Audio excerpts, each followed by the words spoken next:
This call is from a federal prison. Misunderstood, yeah. Judged by the cover. Misunderstood, yeah. From one to another. Hi, I'm Tiffany, and after doing 20 years in and out of prison, I'm finally home. This is my journey, my truth, and my way of giving back. And hi, I'm Lisa, and I'm her mom, and together we're shining a light on life behind bars and how to rebuild from the inside out. So, Tiffany, let's get started. And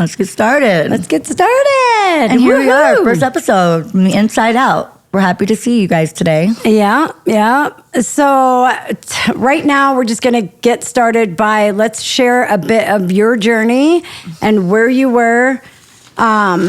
Let's just go back to where you were before you got your first indictment. Like, let's go back to what happened with that, because we're not going to go back to back history. Let's just start there. All right, we'll start probably when I was, 17? Okay. I mean, I was getting in trouble on and off before that, but I came from a good home, definitely, but I always had like that rebel without a cause in me. Yep. So I rebelled. And I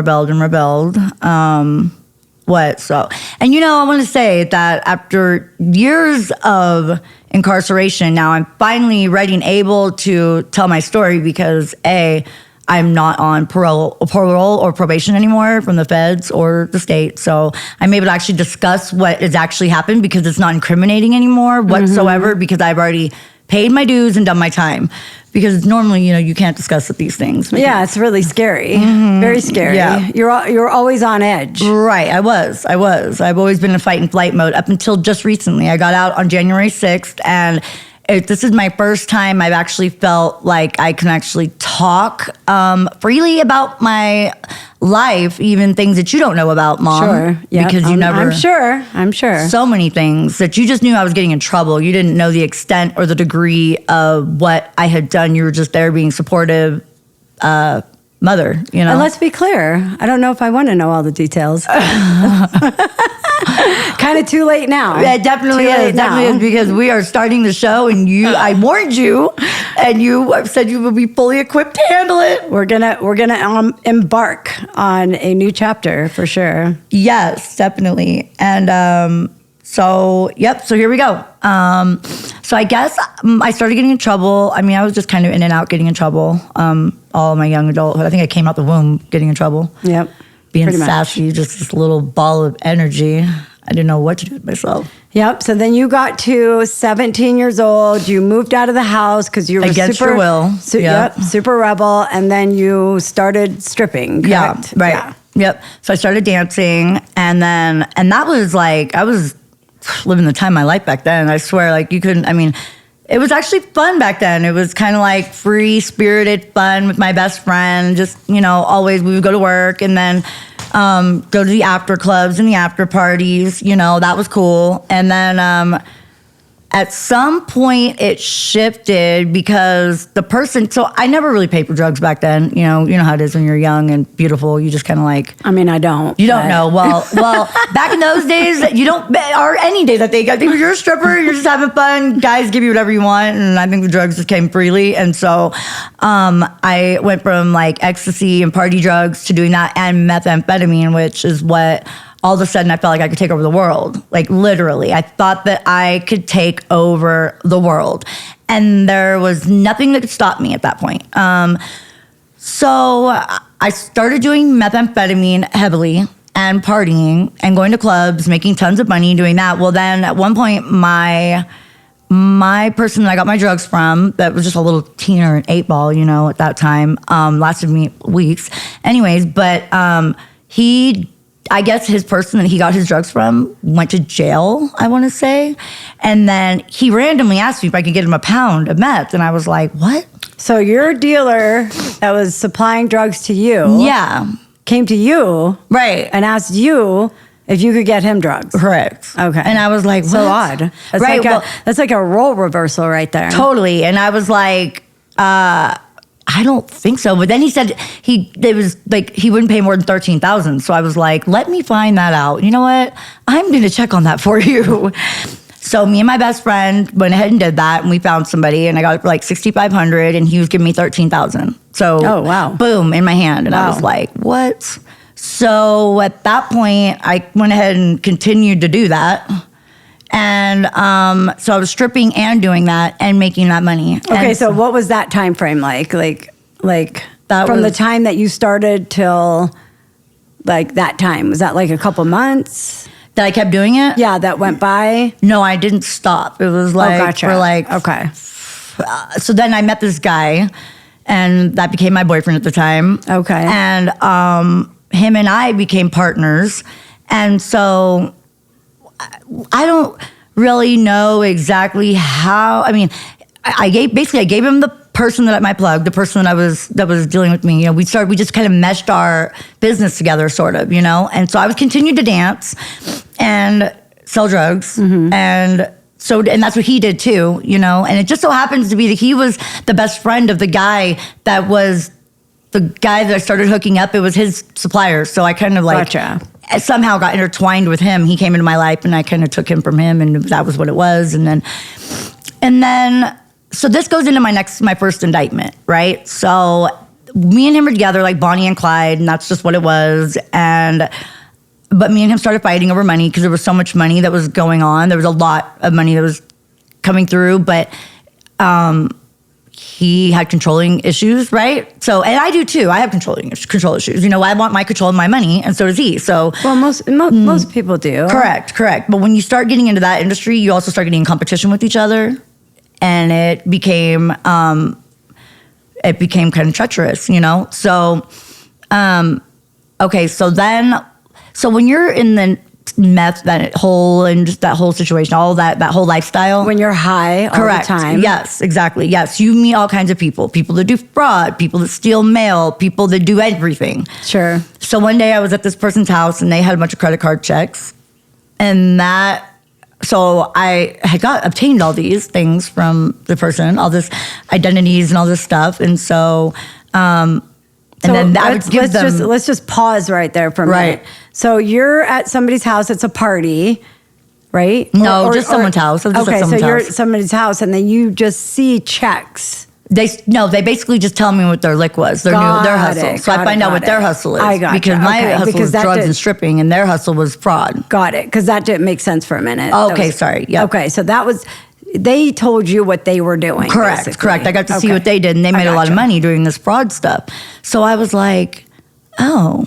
And so they gave me a whole bundle of these credit card checks, and I was like, well, what do I do with them? And then they told me a rundown of what they do, and then I was like, oh, okay. So I just had them. Mm-hmm. And then one day I was in this Walmart parking lot, and I saw this vehicle for sale by owner. Mm-hmm. So I called them to see. I told them that my parents were away out of the country. I told them that they. Oh, you said that you were a college student or Exactly. something, right? Yes. And that we were allowing you to buy a car Correct. while they were out of town. We were out of town. you were out of the country on business, and you guys had already pre-filled out my check.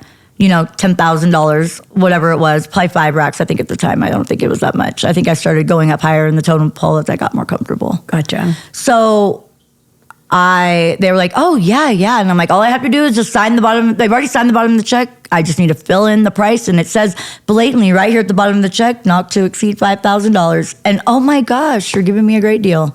And so they did, Oh, and wow. they sold me the car. So then my partner was like, So what happens to those checks after you give them a check, they deposit it? it takes 14 days to clear.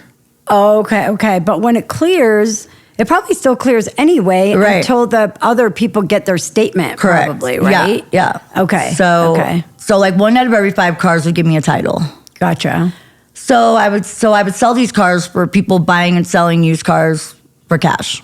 Okay. So that's what I did. And Okay. so my little business partner that's now selling the drugs, and I'm buying and selling cars, kept telling me this was going to be a federal case and blah, blah, blah, and everything. I'm like selling drugs isn't. We're going to be in just as much trouble. You know, like, let me do my hustle. You know, like, you have your hustle, let me do mine.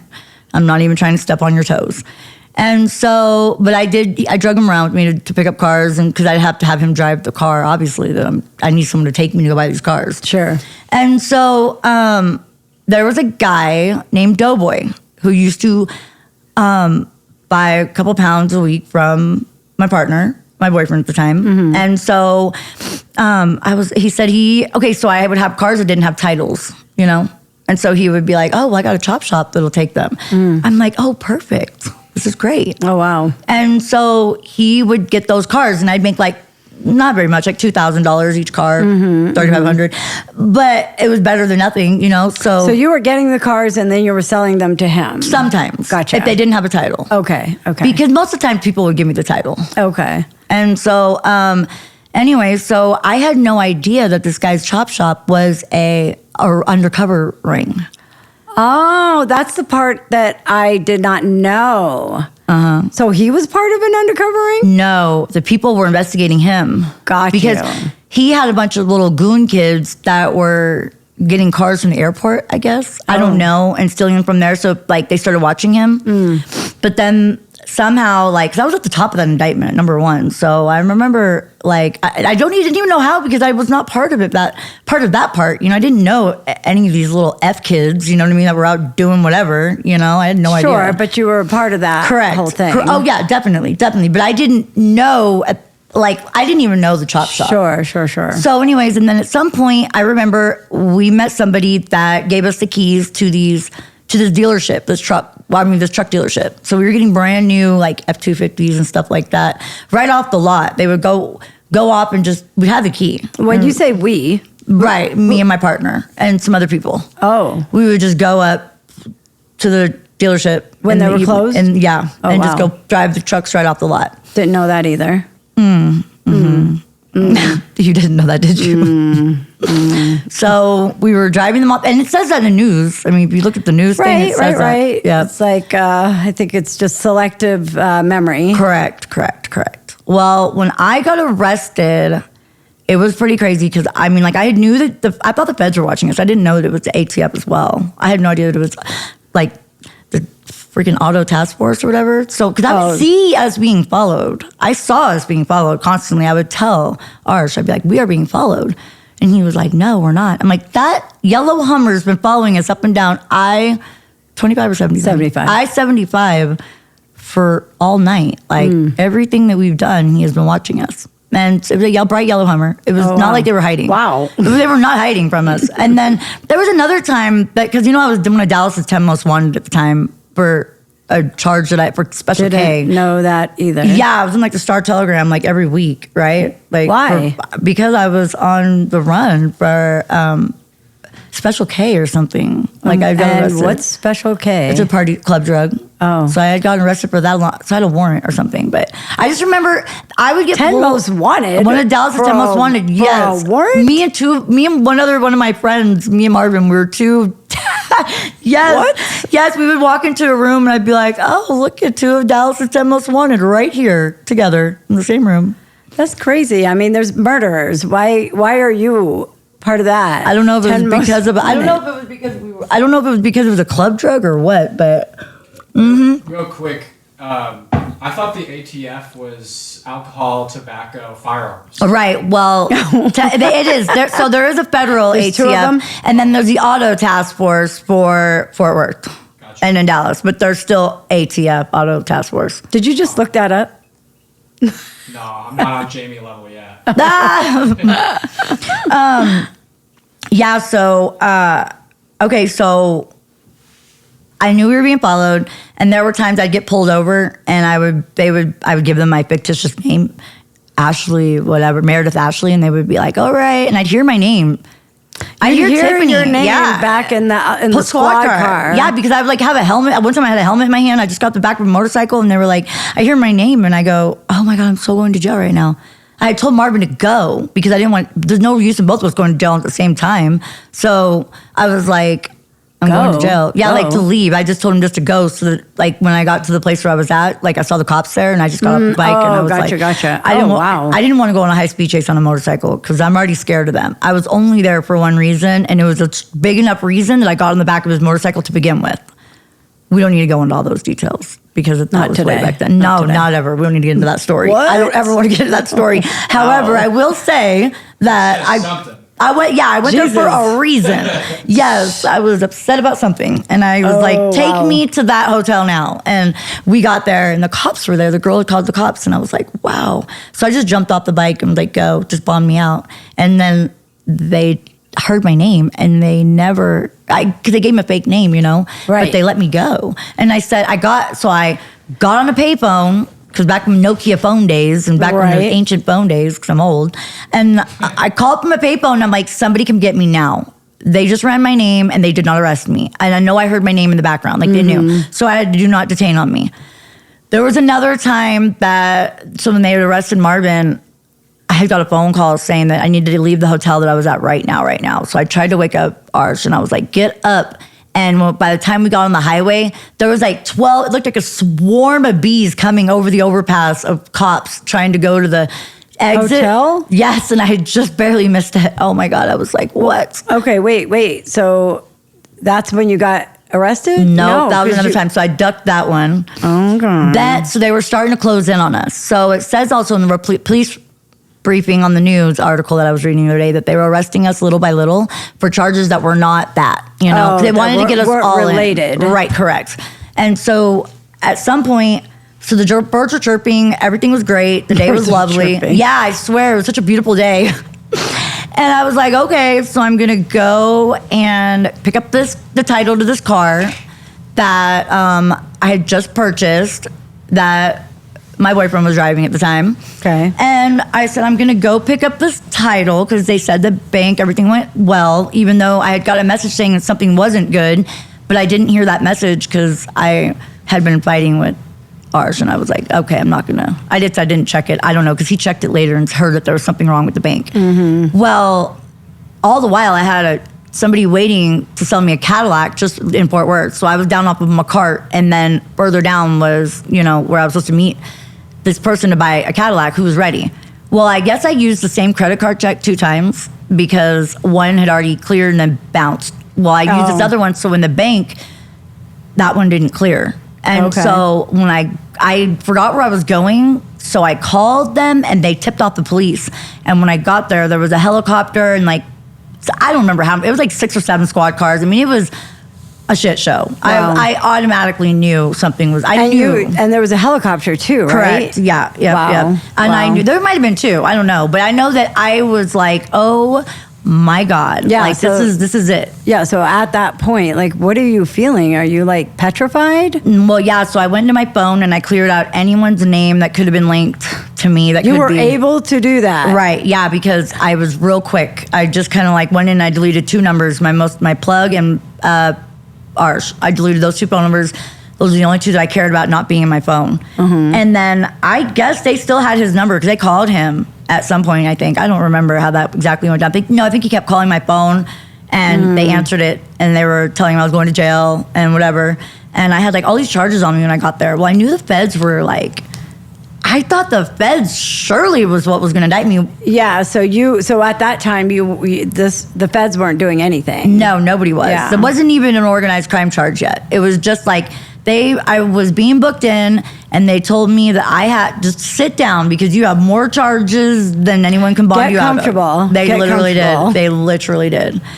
And so I have so much will and survival mode that I remember being in that. So I, for 3 months, for whatever reason, the phone, you could call this phone number for free, and it was a bonds company. And so from that point, I was kind of wooing this guy into getting me out. I was wooing I remember him. that guy. Yes. I'm not even going to say his name because I don't even want him to even. I think his name is Brian. Yeah. Right. I don't remember a lot, but I remember that. That was his name. And I was we had moved to Colorado at the time, so I didn't even know anything. Right. You were just running amok. Mm-hmm. Right. Well, and at this point, it wasn't even on the news what happened. No. I was just we didn't know anything. I was just sitting in there under all these shorts. Now, the feds had already come to talk to me about the identities and stuff that were in the car. So, and even prior to that, they were already watching. Now, I guess in the organized crime charge, there was a lot of drugs that were, what's it called? Uncovered or whatever, that they recovered, whatever. There was drugs and everything, a lot of meth, a lot of everything.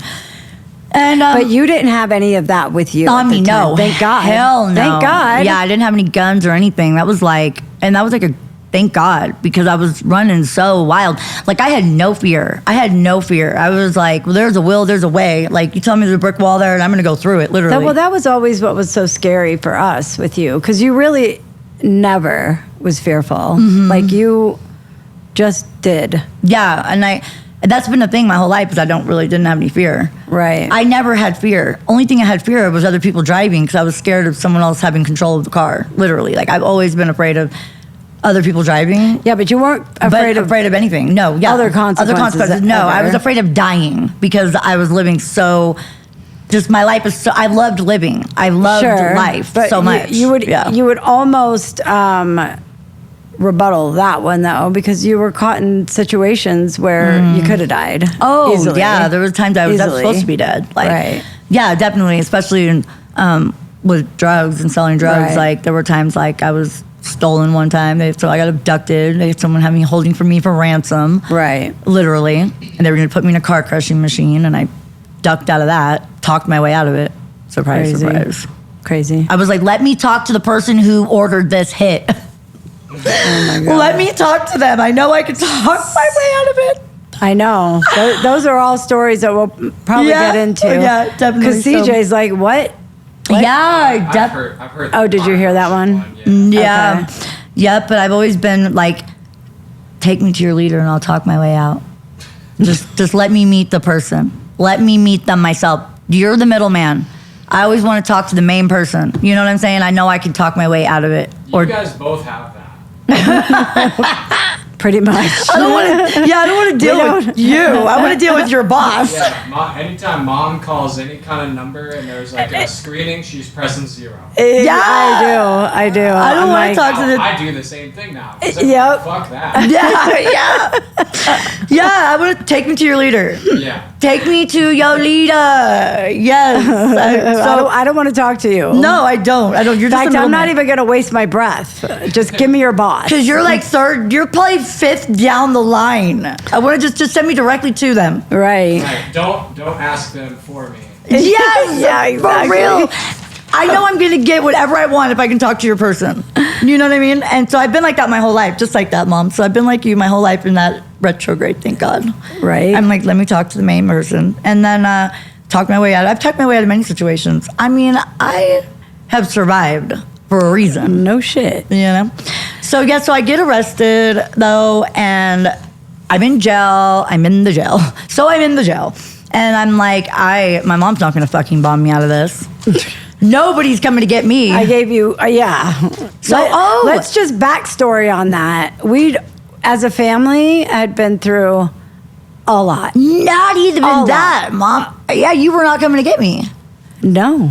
So I had a no bond hold now that I think about it. And I had to Yeah, you I had did. to woo the You lawyer. did.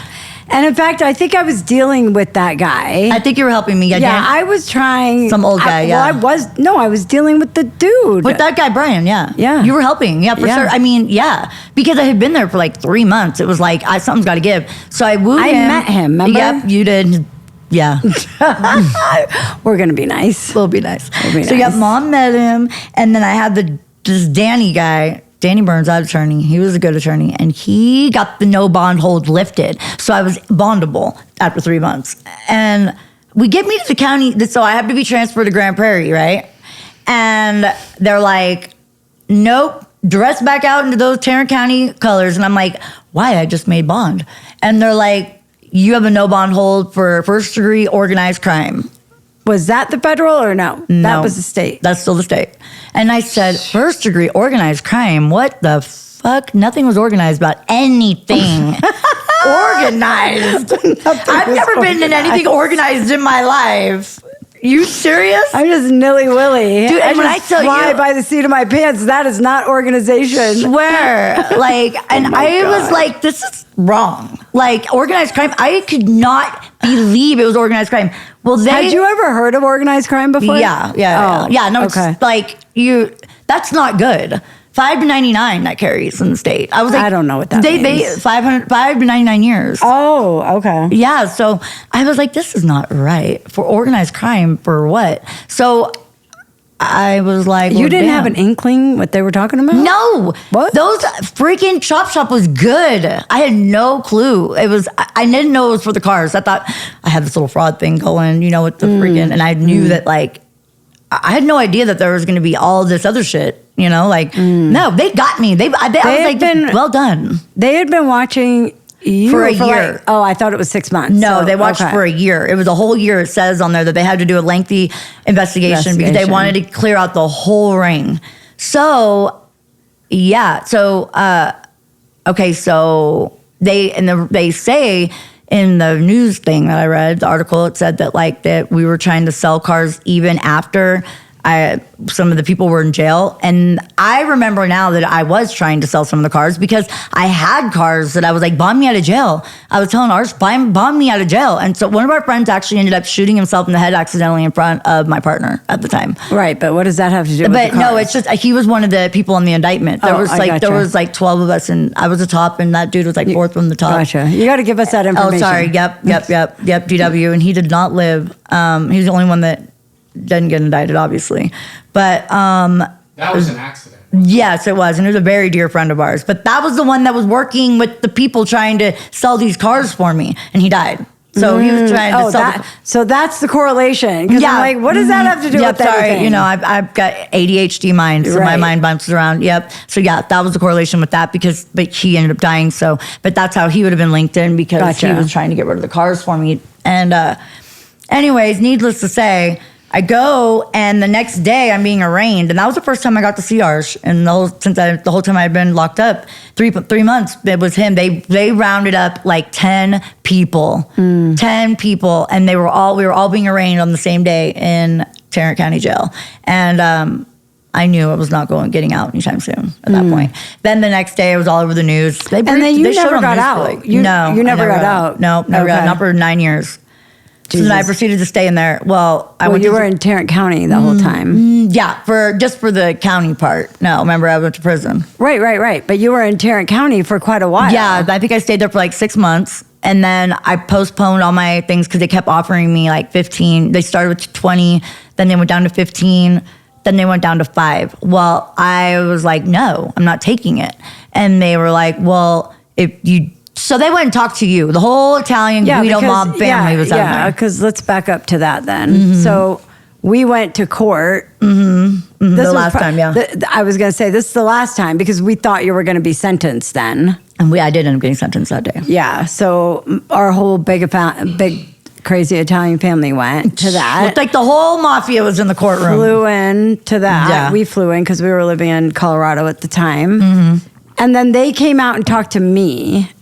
Right. Because they were telling you that your daughter's not taking it. She's saying no. And you were like, they're going to give her the book.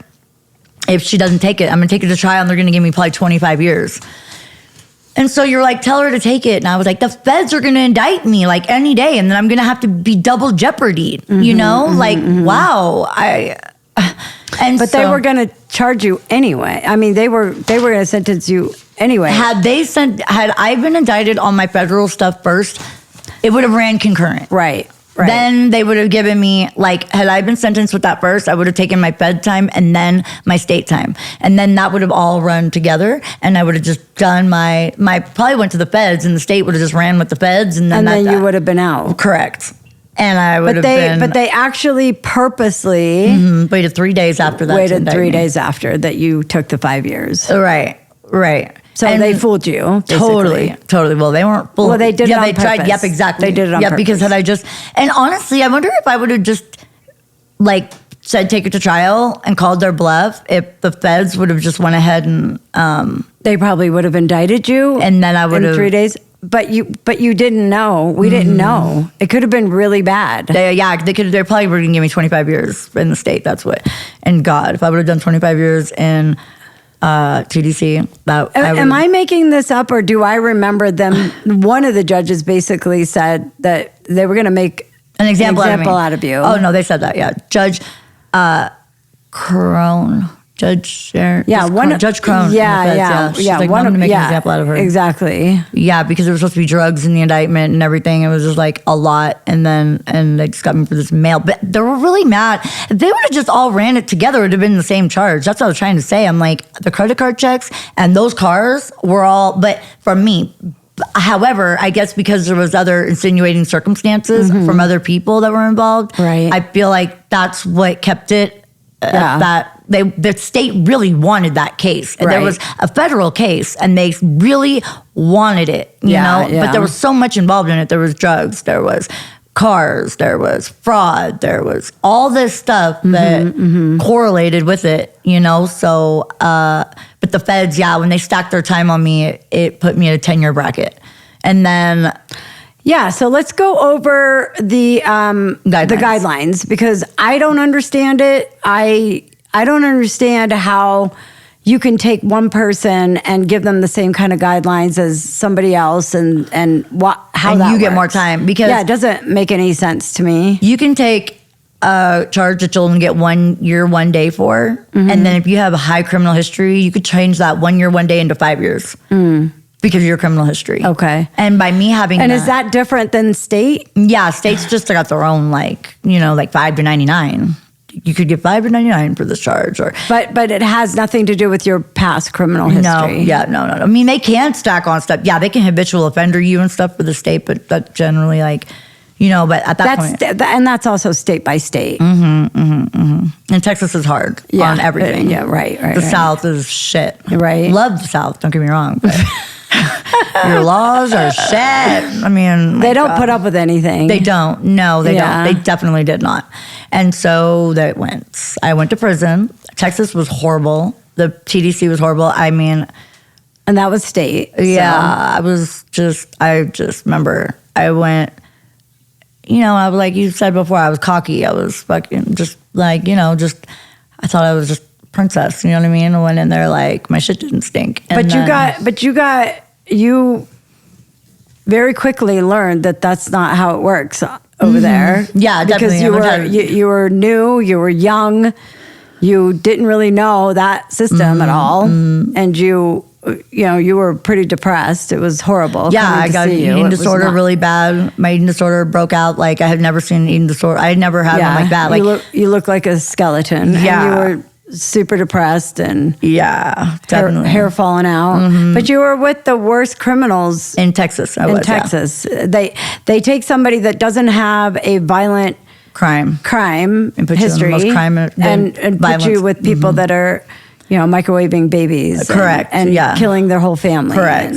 Definitely. So you have to learn to navigate that. And how was that? Are they like crazy, or those people crazy? Some people are people afraid that they're gonna like kill them because they're crazy, or nobody even thinks about that really?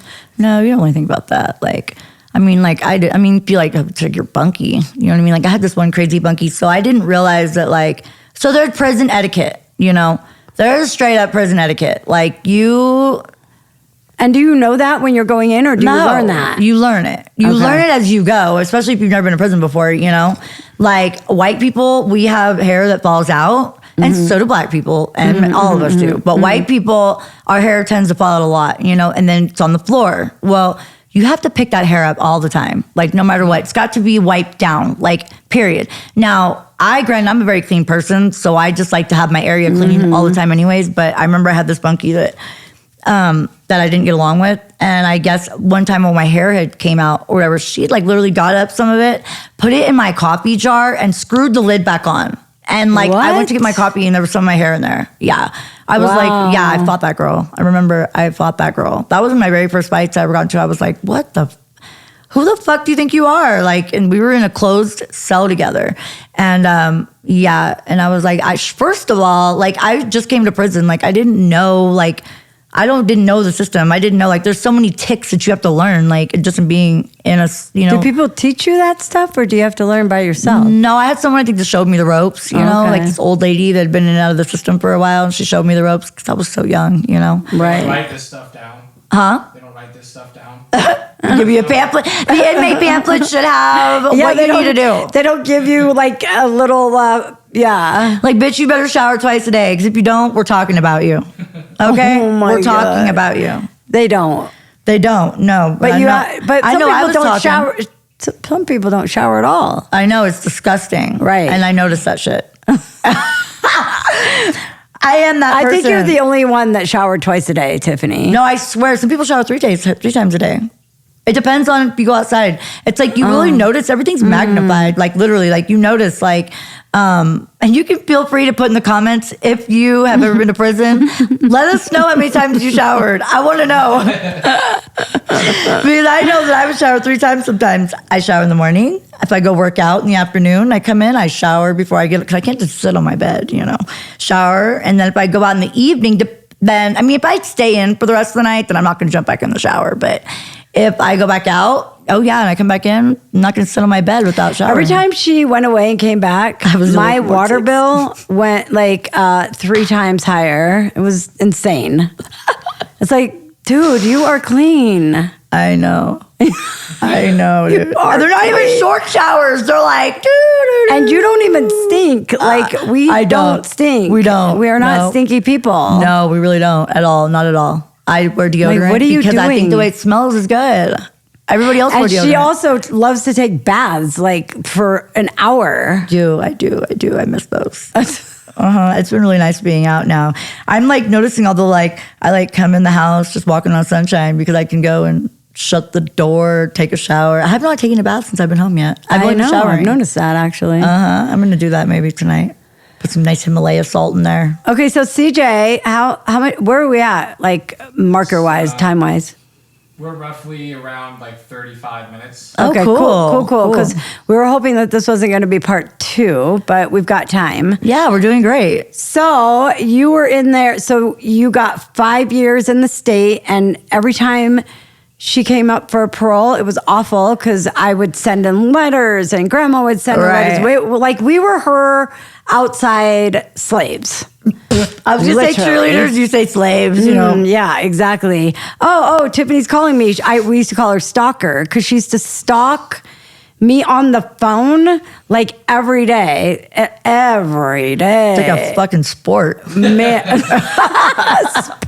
Sport calling, okay? Sport calling. Gotta call the Bam Bam. Oh my God. And I would have trauma every time I'd miss her call. But then there were times where I just was done with her calling. But anyway, she did 5 years, and then every year would come up and we'd be waiting for that parole, and I've cried about it so many times. I'm not going to cry about it this time, but It was horrible because every year it was so bad because we knew that it was going to be another year that we all had to endure this horrible that she was in there because it was horrible. TDC was bad. I was on the host squad. It was a bad place, and just going to visit her was bad because I weigh 89 pounds. And not just that, it was traumatic seeing her, but it was also traumatic for me because at the time I developed severe claustrophobia and panic. I used to have a ton of panic attacks. So I would go in there and I didn't even know if I could go in there because those gates that slam, it's bad. When you see those prison stories or shows, it's real. They're slamming behind you, and then you're in between these, the other barrier to get there. So you go in, that thing slams, and then you're in a cage. So you feel like you're locked up too, because then they open the other one for you to go in. And then remember when I would be in the day room visiting with you, and I would be like, I don't know if I could stay here because then I'd start having a panic attack. Remember that? Yeah, we were outside though. We weren't in a claustrophobic area though. No, because sometimes we would be. Oh, we have to be inside. Inside. Yeah. God, TDC was so shitty. But then sometimes we'd be outside and it would be super hot. So I'd be like, I don't know if I could sit out here either. I need water. Any type of enclosed feeling. And I still feel like that. So anyway, going through that 5 years was horrible. Right. And then they took to Minnesota. Oh God. I remember I was in Oklahoma. They were the transfer center. Here I am going to the federal prison. Thank God. I was so ready. I couldn't wait. And They're What like, was that one called? Wasika. What? That's where I visited you in Minnesota. I forgot I visited you in Minnesota. Okay. Yeah, so I got to Oklahoma, which is a transfer center for the feds. And then they were like, do you want to know where you're going? And I'm like, no, they said, do you know where you're going? And I said, yeah, Texas. What do you mean? They're like, nope, you're going to Minnesota where they have ice sculpting contests for sports. I go, get the fuck out of here. What? Yeah. I don't remember that. Yeah, I was like, no way. They're like, yep. And I said, great. So Why didn't you get to go to Texas? because I guess they needed head count in Minnesota. Oh. So as you know, the feds, I don't know if you know, you probably don't, but the feds will send you wherever they want. Wherever they need head count, that's where you're going. They're So don't even bother asking? Because that's where... No. You want to know. I mean, I want to No, know. I mean, don't bother asking your No, preference. so you can ask your preference, but I don't believe I asked for a preference. I think I was so stunned with the fact that they were stacking another 5 years on top of my 5 years. You know, I was like, wow. So, I mean, like, Texas was so just horrible that I don't even talk about it. I don't even talk about it with. This is the first time I really have talked about TDC, honestly. Yeah, you pretend that you never went there. I do, because it was fucked up. It was such a horrible, horrible, horrible place. And people that have been to TDC that are watching this right now that think that was a great place, I'm sorry, you had a better time than I did, experience than I did. It was different, but the experience I had was horrible. I hated it there. It was so bad. I can't explain. I mean, I made it, obviously, you know, but I definitely was on the host squad. I stuck to myself, and I had to fight for all the time. I had to fight for the right to be me all the time. Well, I think that the federal is different than state. Different caliber. So if somebody didn't have a terrible time there, they probably had never experienced the federal, because when you went to the federal facility, you almost was like, you were feeling like you were being duped. Like, is this real? Yeah. Like, I can actually go do that? Yeah. Am I going to get in trouble? Yeah, you can bring your coffee cup with you everywhere. You can go out to rec. I was there when MP3 players first came out. I could listen to real music again. I could go work out all the time at a state-of-the-art workout area. Wasika's got the best workout facility in the BOP for sure, as far as women's are concerned, which they're closing it down now, which is a shame. But the best food, they had like the best food, the bakery, even the officers talked about how the food was at Wasika, that it was really, really good. It was like, in the cafeteria looked like a chow hall, like a normal place? but it looked like a food court from like a somewhere, you know what I mean? It was good. And A Marriott? I don't know, but it was nice. And the grounds were really nice. It was beautiful. Wasika has a beautiful rec yard. You could get lost over there. Like, it was, I mean, I was there it was definitely, I mean, like, I could say there was even a room TV room and C unit that it was kind of, I could still say it was nostalgic when it would, like, snow. You could really see, like, and then in the spring, it would, like, cherry blossom trees in the back. Like, I definitely can say that I got comfortable at Wasika. I felt like it was, like, a big college campus that I just... Did you spend your whole 4 years there? Yeah. Okay. And then you got out in 2014. So from 5 after to 14. spending 4 years there. Right. And Then what happened, Tiffany? then I did great for 2.5 years, even though to her Her standard, definition of great, I don't know. I don't know if it was pretty good. CJ, that was when we lived in Parker. And I was a stripper again. So she was doing great. I was. So I think. But I wasn't. Because your thinker doesn't think right. Right. Well, I mean, honestly, like, I did really good. And then Whitney moved back to California.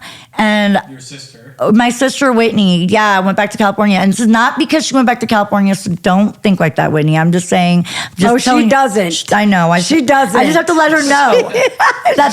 She takes no. I know. She doesn't care. I know. No, she does care, but yeah. I just want her to know. You did all of this on your own. I definitely did all of it on my own. Yeah, for sure. It was just me. But I can say that, like, that when I got out of prison, like, Whitney, that was like my... Whitney and Chris. Yeah, both of them. Yeah. They were like my best friends. Like, yeah. Regardless, like, whether I was stripping or not, like, those were my people, you know? So, even though, because like, they were living up in Denver at the time, right? Yep, and I moved in with them, you know, for a little while. Like, but those, just in general, those were like my people. Like I would hang out with them, I'd drink with them, I'd do that. We would just chill, So in reality, so like those were like my constants. So like, But you were still hanging out. yeah, definitely, but not bad people at all. Because they were strippers, but they I'm were not saying anything. Yeah, but they weren't like drug users, right? or, But you had other people that you were hanging out with. Correct. Yes, I did, and but I ended up moving in with one of the strippers whenever they moved, and then I didn't like. And she was doing drugs.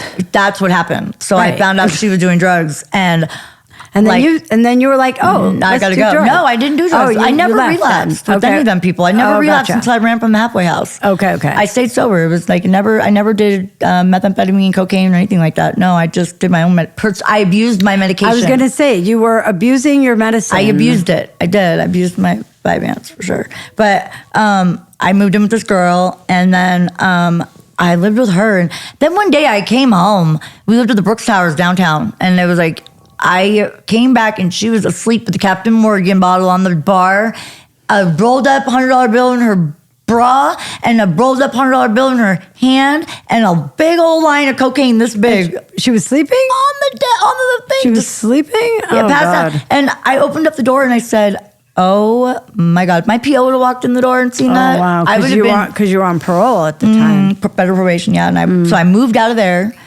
and then Lickety-split. like quick, moved in to this house with this customer from the club I worked at. Oh. Well, I didn't need to know his name, but I moved into this house, so we had another room I could go live in, right?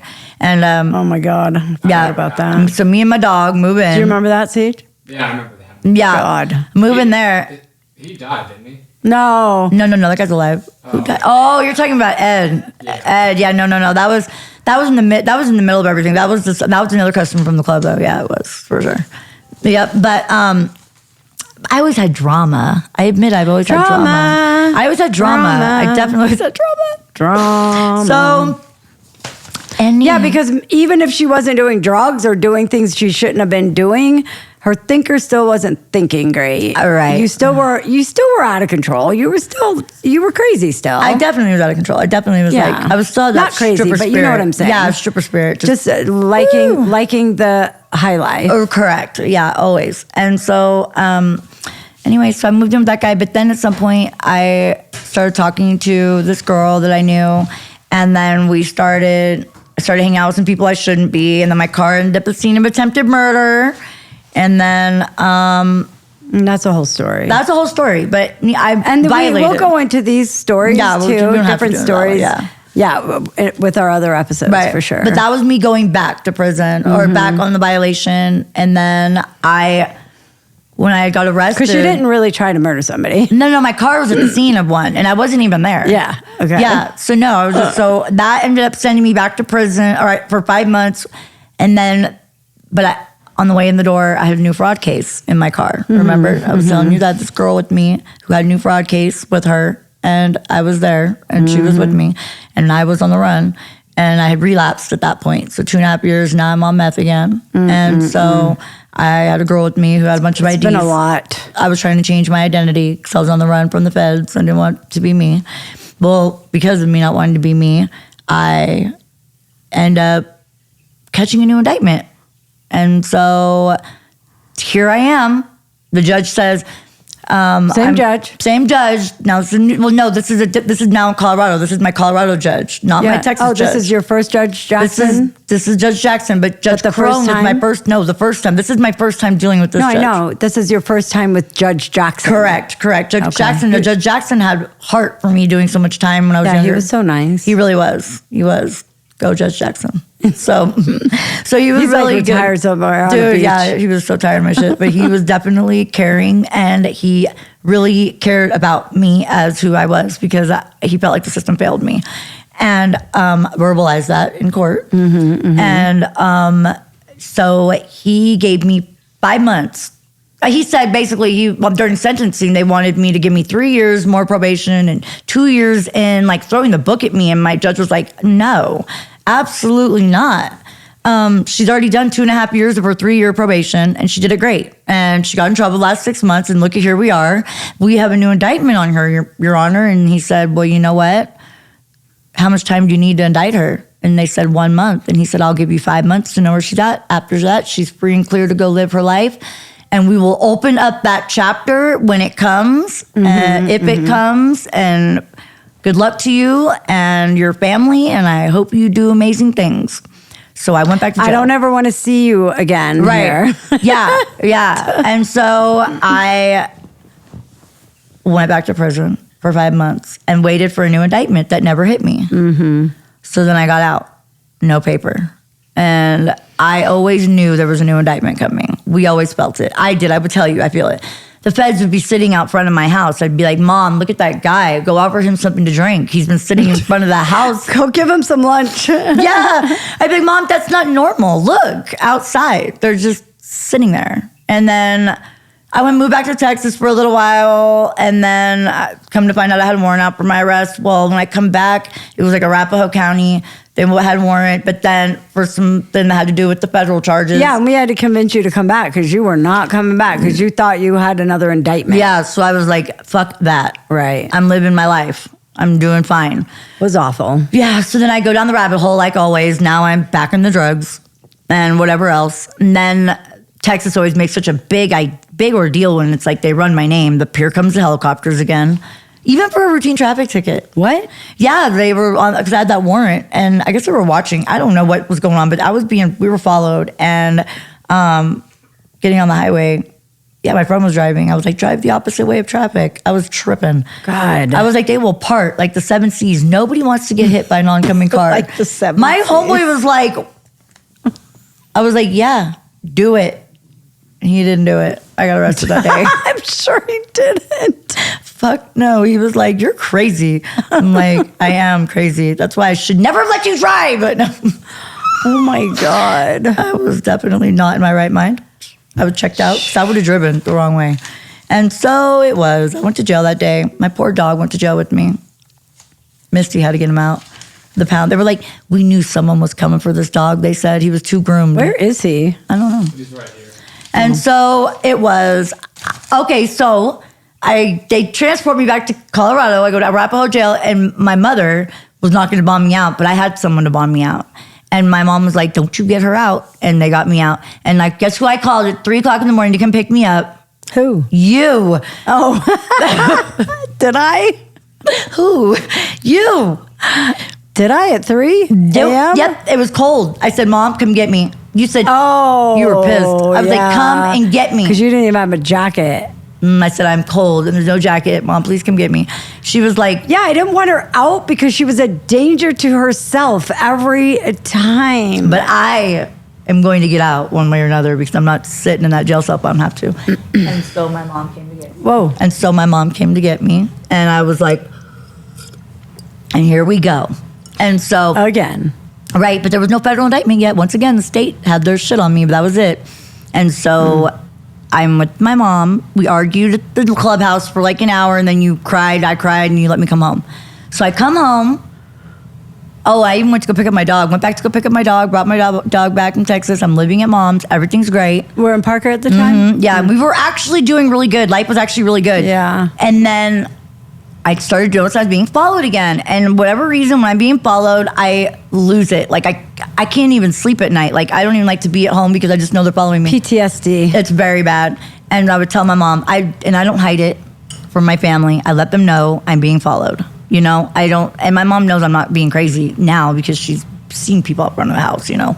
And so I'm like, Mom, something's not right. I'm being followed again. I see these unmarked, not squad cars, but unmarked cars all over following me. And so I start going down the rabbit hole. I start being out late. And then one night I came home and I caught them they caught me, really. They took a picture of me and I said, oh, I was on the phone with my friend Hannah or something. And I was like, oh my God, they just took a freaking picture of me.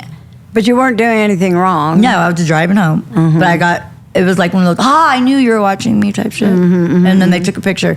The next day I got the call from stupid Stephanie to, turn yourself in to the feds. And I was like, turn myself in. You're never doing that. Nope. So I called my mom and I said, Mom, goodbye. She says, whoa, wait. Because I was doing good. Like, Sure. you met me at the gas station and told me to turn my phone off and take my That's battery right. out. She like gangstered up on me. God, I don't know She was why. like- she was, honey, no, wait, don't go anywhere. I'm like, Mom, meet me at that place, that spot down the street that you saw me at the other day, the car wash. I was not going to say where. You were like, okay, let's Yeah. go. So then I was parked across the way with binoculars watching to make sure when she pulls up. And there was my mom. I pulled out. She's like, where are you? I'm coming. I got in your car and you started driving to the mountains. And then you got Shira on the phone, my attorney. And we told my Why attorney. was I going to the mountains? Because I was tripping and I wasn't going home. Oh, I didn't know where God. I was going. I forget all this. And that was when my mom, you talked them into doing like letting me on a pretrial. You were like, no, we have a family reunion coming up, blah, blah, blah. Oh, yeah, that's right. Yep. And then that was the beginning of that indictment. And that was like 2018. Mm-hmm. So there that was. And, I managed to fuck that one up too. I was at it.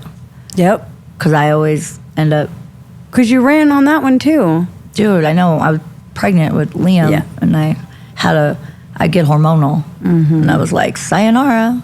But I don't really know. That's a long story all on its own. That is a But long that's- story. That might be for another time. That's definitely a long story. But needless to say, I got locked up, took my time, went back, got out, violated, went back again, violated, and went back again, and finally had a fucking spiritual awakening. I learned that, like, the reason why I keep going back is because I don't have a plan. Like, I never had a plan. And so this time, every time I get out, I always go back to the same thing. Well, it was either like, I went and became an esthetician last time. So when I got out after doing that time on that indictment, I got out initially in 2020. And then I went ahead and became an esthetician, went to school for that. And then Which is awesome because you felt really good about that. You felt really good about yourself. But, another thing with the system is that you've got this looming shit over you. hanging over your head. You're also on parole. So everywhere you went, you had an ankle monitor on, which would go off like a rooster everywhere you went. Get to the nearest charging station immediately. Yeah, it would tell so me. anywhere you were, you if nobody knew that was on you, Right. you couldn't be doing a facial No. and have that go off. Correct. And then plus people wouldn't hire you. Correct. Because you were a felon. And on Dora gave me a hard time because I had got a DUI back in 2014 when I first got out, leaving Blackhawk, remember? And I completed the probation, did everything great to the T. I got a DWAI.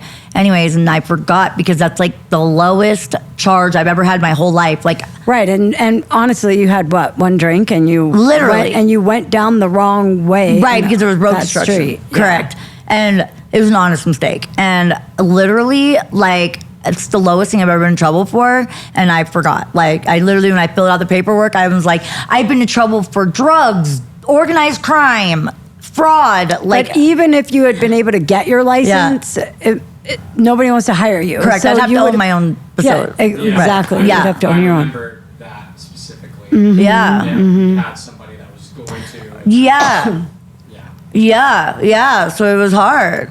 And so that was just a crutch. It was hard. You know what I mean? Just like another burden on me. So, and I love skin. I love making people beautiful. I've always liked helping people. It's always been a thing for me. You know, I'm picky of who I help and stuff, but because I'm so guarded, but I definitely like making people beautiful. You know, it's just something that's just simple and easy, and you can help someone because beautiful people, everybody deserves to feel good about themselves. You know Sure. what I'm saying? And you Period. just like it. I do. I just love it. And so, so I go back on another violation, and then this time though, on my violation, I had to sit in my shit for a little while, and then I started linking up with some bosses on the yard of the prison I was at, and started listening instead of always thinking I know everything. I really started listening to what some of the people had went through, and I started listening and taking heed to good shit.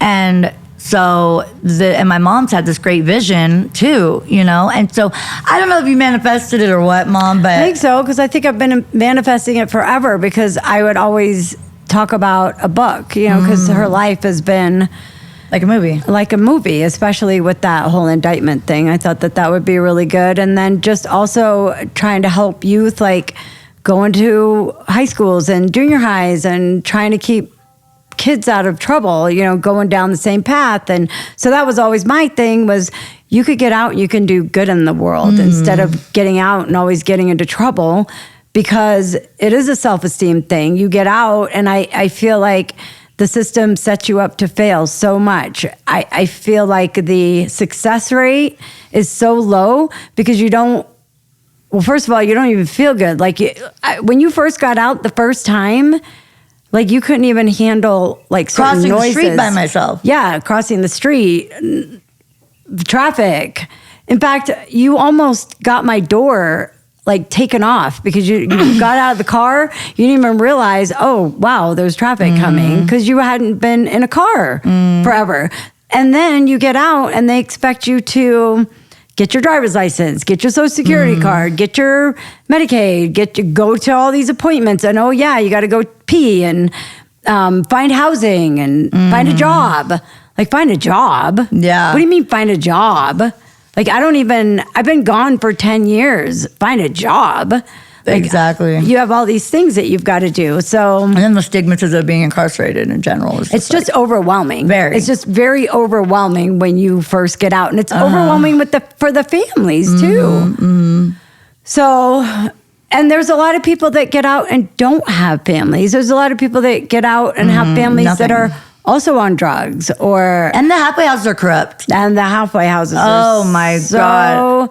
corrupt. So I've always been saying, Tiffany, let's do something. Let's collaborate and do something good so that you feel good. Help Yeah. people instead of always getting into trouble. Well, it took a long time for me to get Yep. the vision, because it's just kind of like me and my friend, Sassy. We walk a lot. And I don't know, I guess I want to say August to, and when I got out, it was like I had like this awakening where I just became this ball of creativity. And in areas I've never been creative. And I don't know if it's by me praying or just what, but it was like, I want to open up a mental health facility, which correlated with you wanting youth, helping youth, And we're going to. And now we all are. that- That's what we're doing now. We're going to start and doing all, that. all of that is in the works. And I think another thing they used to say to me too is, Mom, like I can't help people if I'm not successful. Correct. I That's want been to a be big deal. successful before, because I don't want to have this imposter syndrome. And I'm like, Yeah. So for me, doing this, what we're doing, and then doing all baby steps, the mental health facility, we've got, a clothing line, Right. we've got this, that, and the other. All of that is going to come with what we're doing right now. Correct. And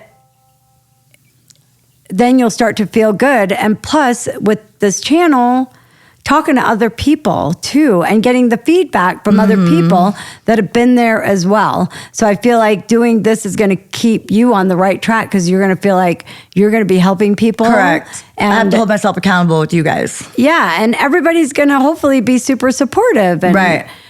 And this is going to be a family journey, Completely. I feel, and Completely. a lot of healing and a lot of helping Correct. of people out there. And we Right. really want to focus on helping people that are incarcerated and helping them while they're in there. Yeah, helping them inside and out, because Yeah. people don't realize that people that are incarcerated they're not all They're like not. There's a stigmatism of what they are like in there. And do I look like someone who just got out of prison? I mean, do I look like someone who's been in prison for the last 20 years? Honestly, I mean, honestly, I don't. but People even- have a thought though, Mom. They think like, I understand that, but even people that are like, it doesn't matter. They're still a human being. They are still a human being that Yeah. still needs help, and not everybody is bad, and they might have just been arrested for some things that are bad, but not everybody is. No one I knows hate everybody's that. situation, And I hate that word bad, because people aren't born bad. They're right. They're not. I You're don't right. believe that. There are Right. circumstances that get people where they get to. Yeah. Also, like the fact that I'm now involved so much with like helping people from the inside and out that have been out, because I have never felt normal. So I have always had a hard time staying away from those people. It's like been my thing. It's like I always gravitate back to people like, you know what I mean? Yeah, because you would tell me, Mom, I'm not like them. No, I'm not. I'm not normal. I'm not. Yeah. And So I would just tell her, let's go to church. Let's, go do this. Or, meet a guy that's normal. And I'm like, dude, I'm not. No, I want the guy that's tatted out, that's got a freaking background. You know what I mean? But like now, like my life, my thought process has changed. You know what I mean? Like I want in my life, like I got this tattoo and it says, take me to your friends and I'll show you your future. You know, when I got this, it's because like I believe that now. My mentor told me that. And I had to have it tatted on me because now I want people that have been through something, and as far as like what I get along with, you know what I mean, what I can understand, but that are changing their life for the better and that are accomplishing amazing goals and pushing through those. That's what I want. Because they're supporting each other also. That's what I like. And now I feel like us doing this, Mom, which we've never been able to, like, I guess we just, now we can get along with. We butted heads forever and ever and ever because now, normal. And I'm not. I've never been in trouble. Yeah. I've never been arrested. Like I didn't. But she's my little gangster, though. Because I'm Italian and I'm a very fierce, loyal mother. You know, family's everything to me. It's my mama. But I didn't. You know, Tiffany's been just like her on her own little journey. And I would try to change that. And we have butted heads forever and ever. So I think that this is going to be really good for us too. You're going to get a lot of entertainment probably because we butt heads a lot. We Go get it. butt heads a lot. So you'll probably see some of that. Definitely. Some tears, some good shit. Yeah, but in general, we're here to support you guys, and we hope that you're here to support us. Yes. Yeah. Any suggestions? Like I want that. I want to communicate and interact with you guys. I do because it's important. Yeah, and we've got some really good guests that are going to be on. We have a whole series of what we're going to talk about. Dublin. Yep. That's going to be our next, maybe not our next episode because we're soon. still figuring that part out, but that is going to be our next one. Yeah, so Google Dublin, see what that's about. That's going to be what's coming up. Yep. All those, the Dublin scandal. Yeah, so we have lots of juicy stuff. So we're going to let you guys go now. Yeah. And thank you for like, comment, subscribe if you enjoyed it. Yep. Oh, yes, like, please. comment, subscribe. Share. And Share. and haters, don't be haters. We just want love and support. We want to support you guys. Yeah. We know we're going to get the haters, but try not to be too hard on us. And we love you all. Fuck the haters. Bye. Bye. Thank you.